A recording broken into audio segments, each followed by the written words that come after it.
सबसे पहले बात करेंगे इस वक्त की बड़ी खबर की। कोरोना संकट फिर बढ़ रहा है और एक्शन में अब केंद्र सरकार आ रही है। दरअसल कोरोना संकट पर पीएम मोदी का मंथन।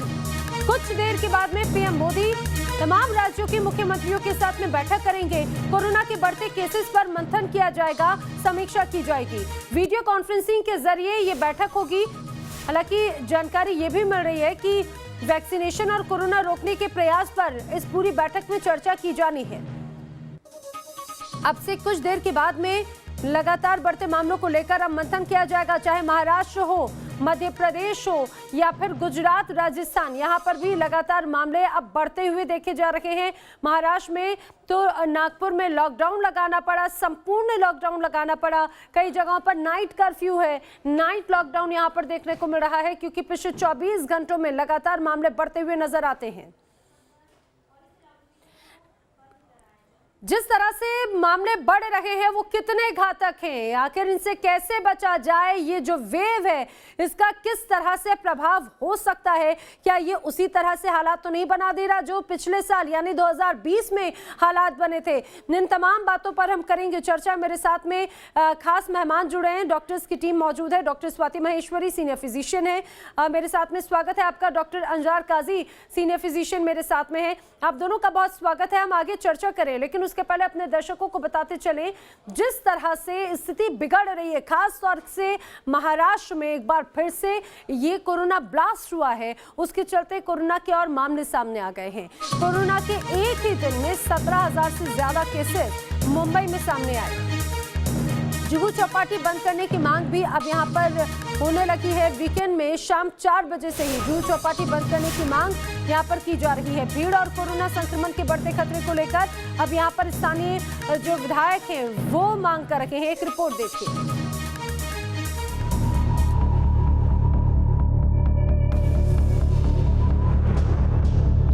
देश के कई राज्यों में आखिर क्यों बढ़ रहे हैं कोरोना के मामले? क्या कोरोना का कोई नया स्ट्रेन कहर ढा रहा है? क्या वैक्सीनेशन के काम में ढिलाई बढ़ती जा रही है, या फिर जिन राज्यों में आम लोग और प्रशासन कोरोना गाइडलाइंस को लेकर लापरवाही बरत रहे हैं, वहां कोरोना की महामारी फिर से सिर उठा रही है?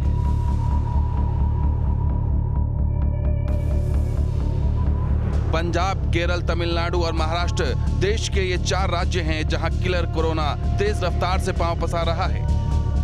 इसमें सबसे ज्यादा बुरे हालात महाराष्ट्र के हैं। महाराष्ट्र के कई शहरों में लॉकडाउन लगाया गया है। राज्य के स्कूल और कॉलेज पूरी तरह से बंद हैं। कोरोना नियमों की अनदेखी पर जुर्माना लगाया जा रहा है। लेकिन महाराष्ट्र में कोरोना के बढ़ते खतरे के बीच लोग बेपरवाह हैं। बाजारों में भीड़ भाड़ नजर आ रही है। मास्क और सोशल डिस्टेंसिंग को लेकर भी लापरवाही बरती जा रही है। महाराष्ट्र के हालात पर केंद्र सरकार की भी कड़ी नजर है। केंद्रीय टीम के दौरे के बाद केंद्र सरकार ने राज्य को पत्र भेजा है। इसमें कोरोना को लेकर महाराष्ट्र सरकार को अलर्ट किया गया है। केंद्र की टीम ने कोरोना की दूसरी लहर को लेकर सचेत किया है। कोरोना को रोकने के लिए कारगर उपाय करने की अपील की गई है। महाराष्ट्र के दौरे के बाद केंद्र की टीम ने जो रिपोर्ट सौंपी है उसके मुताबिक लापरवाही को कोरोना केस में इजाफे की वजह बताया गया है। रिपोर्ट में ट्रैकिंग और टेस्टिंग पर भी जोर देने को कहा गया है। महाराष्ट्र में कोरोना के कोहराम के बीच कई जिलों में लॉकडाउन लगा दिया गया है। लातूर में रात 8 बजे से सुबह 5 बजे के बीच नाइट कर्फ्यू लगा है। सभी साप्ताहिक बाजार 31 मार्च तक बंद रहेंगे। नागपुर में 21 मार्च तक पूर्ण लॉकडाउन जारी रहेगा। माना जा रहा है कि कोरोना की रोकथाम के लिए लॉकडाउन और नाइट कर्फ्यू से ज्यादा जरूरत कोरोना गाइडलाइंस को ठीक से पालन करने और लापरवाही रोकने की है, ताकि वायरस को तेजी से फैलने से रोका जा सके। इधर महाराष्ट्र, पंजाब, कर्नाटक, गुजरात और तमिलनाडु में बढ़ते संक्रमण ने कोरोना को लेकर चिंता बढ़ा दी है। देश में 78% से ज्यादा नए मामले इन्हीं 5 राज्यों से आए हैं। 85 दिनों बाद देश में 26,291 नए मामले सामने आए हैं, जबकि एक दिन में 118 लोगों की मौत भी हुई है। इससे पहले 20 दिसंबर को 26,624 केस सामने आए थे। पीएम मोदी कोरोना के बढ़ते मामलों पर आज राज्यों के मुख्यमंत्रियों के साथ बैठक करेंगे। इस बैठक में सामने आए सुझाव के बाद किलर कोरोना की रोकथाम को लेकर सरकार नई रणनीति सामने ला सकती है। Team news nation. तो महाराष्ट्र में तो मानो एक बार फिर से कोरोना ब्लास्ट हो गया है। एक दिन में 24 घंटों में 17,000 मामले, ये वाकई में चौंकाते हैं और संकेत दे रहे हैं कि अभी भी संभलिए, लोगों की लापरवाही बढ़ रही है। आपको याद होगा, भले ही 2 महीने पहले एक तरह से कहा जाए वैक्सीनेशन प्रोग्राम जरूर शुरू हुआ, लेकिन इसके बावजूद लोग इसे गंभीरता से नहीं ले रहे। आपको बताएं कि आज पीएम मोदी एक अहम बैठक भी कर रहे हैं। महामारी पर पीएम मोदी का ये मंथन है। हालांकि लगातार आपको ध्यान होगा, पिछले साल 20 मार्च को पहली बैठक हुई थी जब कोरोना के मामले बढ़ने शुरू हुए थे, और आज है 17 मार्च 2021, यानी कि टाइम लगभग वही है। मंथन लगातार जारी है। 11 अप्रैल 2020 को तीसरी बैठक हुई, 27 अप्रैल को चौथी बैठक। ऐसे करते करते लगातार समीक्षा की गई। जब लॉकडाउन लगा, मई में हो या अगस्त में, लगातार ये बैठकें करते हुए जायजा लिया जाता रहा। अब नवंबर और जनवरी में भी बैठकें हुई। आखिरी जो बैठक हुई थी 11 जनवरी 2000 बैठक हुई थी, मंथन हुआ था। लेकिन अब आज जो बैठक है वो 11वीं बैठक है। लेकिन सबसे अहम सवाल यही ही कि जिस तरह से साल वो दूसरा था, लेकिन हालात लगभग एक जैसे हैं। डॉक्टर स्वाति महेश्वरी और डॉक्टर अंजार काजी मेरे साथ में हैं। डॉक्टर स्वाति, यही सवाल मैं आपसे भी करना चाहूंगी कि साल भले बदल गया, लेकिन ऐसा लग रहा है हाल तो वैसा ही है। अब ये लोगों में डर है कि कहीं स्थिति पिछले साल की जैसी तो नहीं होती जा रही है। ठीक कहा, आज लगभग 1 साल होने जा रहा है जब कंप्लीट लॉकडाउन भारत में लगा था, और आज हम फिर उसी दहलीज पर आकर खड़े हो गए हैं जब दोबारा से तेजी से कोरोना संक्रमण फैल रहा है। और ऐसे में लेकिन एक बात जो समझनी बहुत जरूरी है कि अब हमारी स्थिति वो नहीं है जो पिछले साल की स्थिति थी। अब हमारे हाथ ज्यादा सशक्त हैं। अब हमारे पास टीकाकरण का जो एक विकल्प है हमारे पास, अब जिसकी तरफ हमें तेजी से बढ़ना चाहिए। और जितना ज्यादा हम लोगों को वैक्सीनेट करेंगे इस वक्त, उतनी जल्दी हम इस चक्र से बाहर आएंगे। और वहीं लोगों को भी समझना जरूरी है कि साल भर बाद आज कोरोना यू टर्न मार रहा है, तो हमें भी अपने सतर्कता के लेवल को दोबारा बढ़ाना बहुत जरूरी है। जो लोग बीच में लापरवाही करने लगे, जो लोगों ने मानना शुरू कर दिया कि कोरोना खत्म हो गया, ये बहुत खतरनाक हमारा जो माइंडसेट है जो हो रहा है वो नहीं होना चाहिए, क्योंकि उससे हम देख रहे हैं कि संक्रमण फिर बढ़ रहा है। हम चाहते हैं कि बच्चे दोबारा स्कूल जाएं, हम चाहते हैं कि लोग अपने काम पर दोबारा जाएं, और अगर इस तरह से दोबारा लॉकडाउन की स्थिति बनेगी तो ये फिर से बहुत गंभीर स्थिति हो जाएगी, फिर से पीछे चले जाएंगे। स्थिति भी तो लोगों की लापरवाही की वजह से बन रही है, क्योंकि लोग ही उस चीज को शायद गंभीरता से नहीं ले रहे। लोगों को लग रहा है अब तो वैक्सीन आ गई है, वैक्सीन आ गई तो फिर डर कैसा। लेकिन डॉक्टर अंजार काजी, जिस तरह से ऐसे भी कई केसेस आए हैं कि वैक्सीनेशन के बावजूद कोरोना हुआ है, कोरोना का खतरा बढ़ा है, तो क्या ये माना जाए कि वैक्सीन आ गई तो टेंशन फ्री हो जाएं लोग? देखिए मैम, क्या होता है कि कोरोना एक आरएनए वायरस है, और अभी तक जिसने कोरोना में रिसर्च की गई है उसमें 30,000 जेनेटिक कोड होते हैं। और जब कोरोना एक इंसान से दूसरे इंसान में फैलता है, उसके रेप्लिकेशंस में कुछ स्ट्रक्चरल चेंजेस होते हैं, जिसको हम साइंटिफिक भाषा में म्यूटेशन कहते हैं, और ये होते चले जाते हैं। अब तक कोरोना के अंदर 4,000 से ज्यादा म्यूटेशंस देखने को मिले हैं। और ऐसा नहीं है कि ये स्पाइक्स यहीं रुक सकती है या कोरोना वैक्सीन से ये सब कुछ सबसाइड हो जाएगा। ऐसा भी हो सकता है कि वैक्सीन लगने के बाद भी बहुत से लोगों को कोविड होने के चांस रह सकते हैं। हमें सबसे पहले किसी भी सूरत में facial mask, distancing, social distancing, hand hygiene, इन सबको मेंटेन रख के और अपनी इम्यूनिटी पे ध्यान देकर ही चलना है। आज हमने देखा है इंडिया के अंदर लोग बेपरवाह हो गए, किसी को कुछ पता ही नहीं, जैसा कि कभी कुछ हुआ भी था। लेकिन अगर ये सीवियरिटी आई, और सेकंड स्ट्रेन तो इतना सीवियर है मैम, 40 से 70% फैलने की क्षमता ज्यादा है उसकी। अगर ये फैलने पे आया तो हमारे हॉस्पिटल के बेड तो पहले ही नहीं मिल पा रहे थे हमें, अब तो और ज्यादा प्रॉब्लम हो जाएगी। तो हमें इसकी सीवियरिटी को समझ के ही चलना है मैम। जी जी बिल्कुल, ये बहुत इंपॉर्टेंट बात डॉक्टर अंजार आपने कही कि वाकई में लोग शायद इस बात को समझ भी नहीं रहे हैं कि अगर अब कोरोना से जैसी स्थिति बिगड़ती है तो इस बार स्थिति आपके लिए और भी ज्यादा खतरनाक साबित हो सकती है, क्योंकि जिस तरह से ये नया स्ट्रेन है ये बॉडी पर कैसे इंपैक्ट करेगा, उसका ट्रीटमेंट कैसे होगा, ये सोचना समझना जरूरी है। लेकिन जिस तरह से महाराष्ट्र में केसेस आ रखे हैं, मुंबई में जुहू बीच से लेकर बाजारों और बसों में भारी भीड़ है, कैसे भीड़ खतरा बढ़ा रही है। देखिए मेरी सहयोगी श्वेता गुमसे की एक रिपोर्ट धारावी से।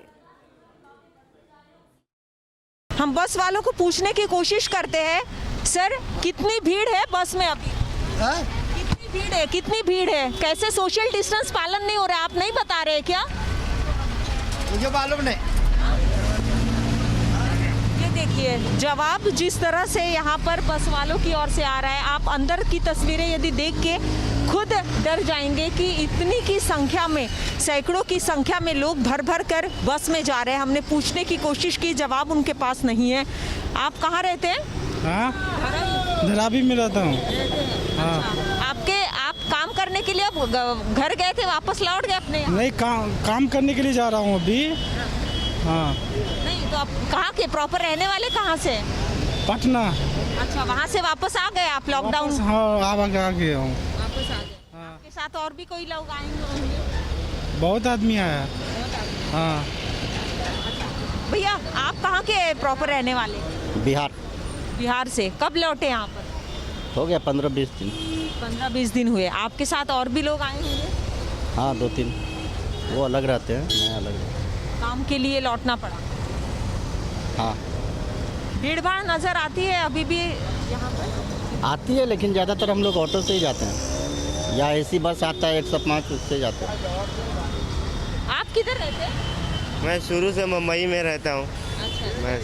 ये भीड़ में आप भी चढ़ने के लिए, ये देखिए, ये तस्वीरें एक बार देख लीजिए किस तरह से लोग, जगह अंदर नहीं है उसके बावजूद भी लोग पकड़ कर लटक कर जा रहे हैं। हमने लोगों से पूछने की कोशिश की कि आखिर इतनी भीड़ क्यों, तो इनके पास में कोई जवाब नहीं है। ये तस्वीरें धारावी से है जहां पर 7 लाख की आबादी है और अब दफ्तर के लिए जाने के लिए ये बस का इस्तेमाल करते हैं, ऑटो का इस्तेमाल करते हैं, लेकिन एक बस में सैकड़ों की संख्या में लोग होते हैं। ऑटो की यदि मैं बात करूँ तो 2 की संख्या में यहाँ पर अब जो है वो बताया गया है साफ तौर पर 4-4 लोग ऑटो में भर कर जाते हैं।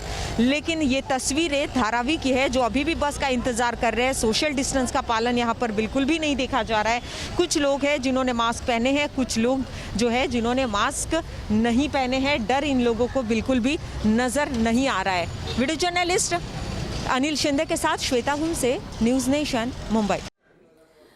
तो स्थिति आपने देखी किस तरह से यहाँ पर धारावी वो इलाका जो सबसे बड़ा इलाका, सबसे घना इलाका, सबसे ज्यादा वाला, ये कहा जाए यहाँ पे जो जनसंख्या ज्यादा वाला इलाका है मुंबई का। लेकिन यहाँ पर कैसी स्थिति है देखिए। लेकिन डॉक्टर स्वाति, हम हर बार लोगों से तो जागरूक रहने की बात करते हैं, मुझे लगता है कि लोगों के साथ साथ प्रशासन की भी सख्ती होना चाहिए। आपने देखी होगी रिपोर्ट में भर भर के लोग उस बस में सवार होकर जा रहे हैं, लेकिन उन्हें रोकने वाला, मॉनिटर करने वाला कोई भी नहीं। देखिए, केवल गाइडलाइंस बनाने से नहीं होगा जब तक कि सरकार ये बात भी सुनिश्चित ना करे कि वो गाइडलाइंस फॉलो हो रही हैं। क्या जो कोविड प्रोटोकॉल्स बनाए गए हैं वो अब फॉलो हो रहे हैं या नहीं हो रहे। अगर ऑफिसेज में जाएं और वहां सैनिटेशन के लिए उनसे सैनिटाइजर मांगे तो आधे से ज्यादा लोग के पास अब सैनिटाइजर्स नहीं है। जहां पहले हर जगह सैनिटाइजर्स रखे रहते थे, अब लोग ये सब चीजों से दूर भाग रहे हैं। तो समझना बहुत ज्यादा जरूरी कि अगर जन भागीदारी नहीं होगी तो हम इस लड़ाई को नहीं जीत पाएंगे। और वहीं अब सरकार को वैक्सीनेशन, टीकाकरण का दायरा बढ़ाने की भी बहुत ज्यादा जरूरत है, क्योंकि टीकाकरण ही है जो हमें लॉकडाउन से बचा सकता है।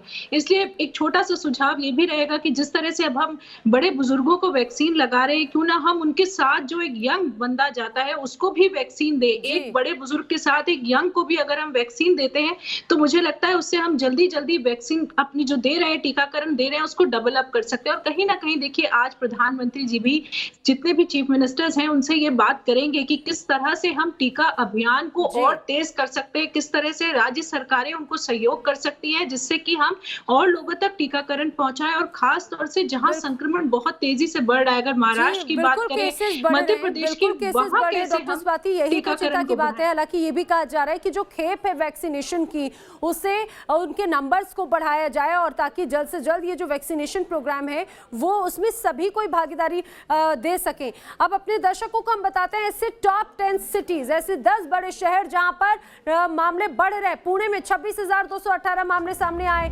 नागपुर में 26,218 मामले सामने आए हैं। इसी तरह से अगर बात मुंबई की करें तो 11,859 मामले 24 घंटों में सामने आए हैं।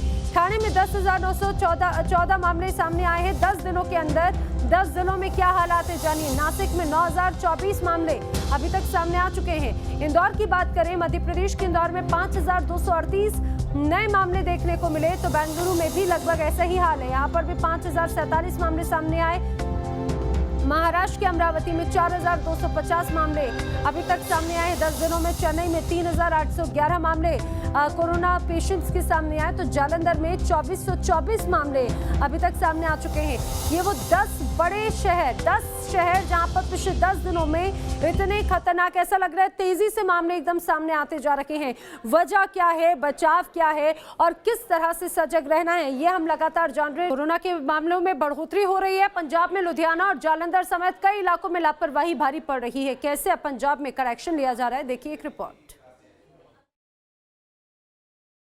पंजाब में कोरोना की रफ्तार लगातार जो है वो बढ़ रही है। अगर बात करें पिछले कल, तो पंजाब में 38 मौतें जो है वो कोरोना से संक्रमित लोगों की हुई है। इसके साथ साथ कल एक ही दिन में 1437 जो संक्रमित से लोग हैं उनकी रिपोर्ट जो है वो पॉजिटिव आई है। इसके साथ साथ अगर बात करें जो मौत का आंकड़ा है वो करीब 6,100 से ऊपर जा पहुंचा है। और वहीं पर अगर बात करें सरकार की, तो सरकार ने भी एहतियातन कदम जो है उठाना शुरू कर दिए हैं। सबसे पहले जो आंगनबाड़ी केंद्र हैं उन्हें बंद कर दिया गया है अगले आदेश तक। इसके साथ साथ जो स्कूल्स हैं प्री नर्सरी से लेकर +2 तक, वहां पर क्लासेस के लिए बिल्कुल बंद कर दिया गया है। हालांकि जो एग्ज़ाम चल रहे हैं बच्चों के, उसके लिए जो है वो स्कूल में जो है वो छात्र पहुंच रहे हैं। लेकिन जो 10वीं और 12वीं के जो बच्चे हैं उनके एग्ज़ाम जो है 1 महीने के लिए जो है वो पोस्टपोन कर दिए गए हैं। यानी कि जिस तरह से पंजाब में जब महामारी लगातार अपने पांव पसार रही है, तो उसको लेकर कहीं ना कहीं सरकार जो है वो सचेत हो गई है और एहतियातन कदम जो है वो उठाए जा रहे हैं। अब देखना होगा कि जिस तरह से जो महामारी फैल रही है उसको लेकर सरकार ने 11 डिस्ट्रिक्ट्स में जो है वो नाइट कर्फ्यू लगा दिया गया है। ये नाइट कर्फ्यू रात को 11 बजे से सुबह 5 बजे तक रहता है। और साथ में जो पंजाब के सेहत मंत्री हैं, स्वास्थ्य मंत्री हैं, उन्होंने साफ तौर पर कहा था कि अगर ये कोरोना की रफ्तार इसी तरह से बढ़ती रही तो आने वाले दिनों में और पाबंदियां जो हैं वो पंजाब में लगाई जा सकती हैं। अब देखना होगा कि जब आज पंजाब के मुख्यमंत्री कैप्टन अमरिंदर सिंह की प्रधानमंत्री से जब वीडियो कॉन्फ्रेंस में बात होती है, तो क्या पंजाब में जो है वो पाबंदियां जो हैं वो लगाई जा सकती हैं, क्योंकि पंजाब में जो संक्रमित दर है वो काफ़ी ज़्यादा है और इसी के चलते जो है पंजाब में कोरोना जो है वो लगातार पांव पसार रहा है। वीडियो जर्नलिस्ट श्रवण के साथ Vishal Thakur, News Nation Punjab. Doctor Anjar और डॉक्टर स्वाति मेरे साथ में हैं। डॉक्टर अंजार, जिस तरह से हम बात कर रहे थे लापरवाही और बचाव की, तो अब ये जो नया स्ट्रेन है, जो नई वेव है, इससे बचाव किस तरह से किया जा सकता है? क्या अब लोगों को ध्यान रखना चाहिए? देखिए मैम, हम ये ना भूले, ये जो कोरोना सेकंड है या कोरोना फर्स्ट है, दोनों कोरोना फर्स्ट का ही प्रतिरूप होता है। हमें इसमें भी वही प्रिकॉशन, वही प्रिवेंशन लेने हैं जो कि हमने कोरोना के टाइम पर लिए थे। इसको हम 5 पार्ट्स में डिवाइड करते हैं। फैक्ट्स जिसको हम बोलते हैं, F4 face masking, A4 avoid crowd, जहां आसपास की जगह पर क्राउड है वहां पर न जाएं। Number 3 clean surface, C4 clean surface and hygiene, T4 2 metre distance, और D से कहते हैं जो S कह लो, फैक्ट्स में कह लो, सेल्फ क्वारंटाइन।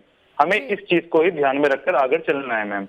अभी तक हमारे पास इतनी रिसर्च नहीं है, इतनी ऐसी बुक पब्लिश नहीं हुई। जैसे जैसे हम फास्ट रिसर्च कर रहे हैं, वैसे वैसे हम अपने पब्लिक को जागरूक करने की कोशिश कर रहे हैं जी।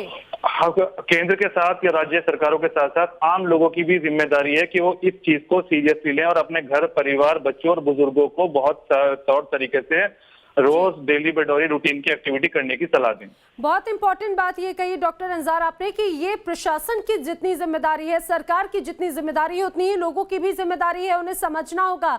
डॉक्टर स्वाति और डॉक्टर अंजार, आप दोनों ही हमारे साथ में जुड़े, आपका बहुत शुक्रिया। तो जिस तरह से मामले लगातार बढ़ रहे हैं उसमें लोगों की लापरवाही भारी देखी जा रही है, लेकिन अगर लोग नहीं समझे तो कहा जा सकता है आने वाले वक्त में स्थिति और बिगड़ सकती है।